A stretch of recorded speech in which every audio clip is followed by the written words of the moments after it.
Hello, good morning my dear brothers and sisters.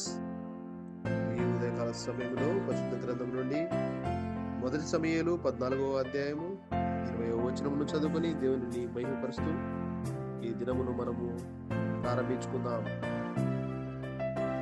తానును తన యొద్దనున్న జనులందరూ కూడుకొని యుద్ధములకు చొరబడిరి.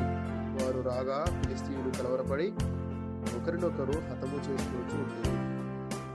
ఈ సందర్భంలో ఈ యొక్క వచ్చిన విషయమే మనము ఆలోచన చేస్తే, దేవుడు తన ప్రజల కొరకు యుద్ధము చేయునని మనకు అర్థమవుతుంది.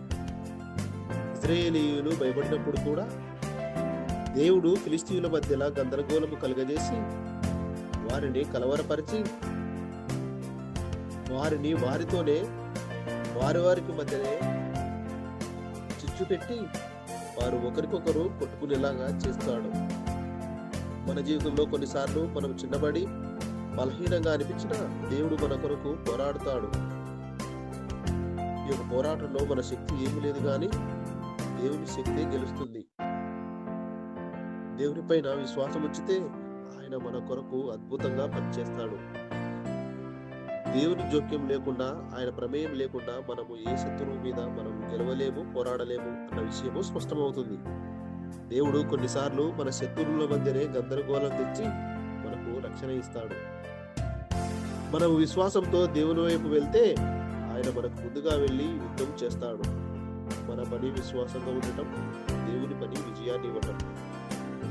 యెహోవా మన కొరకు యుద్ధము చేస్తాడు. ప్రియ సహోదరి సహోదరులారా,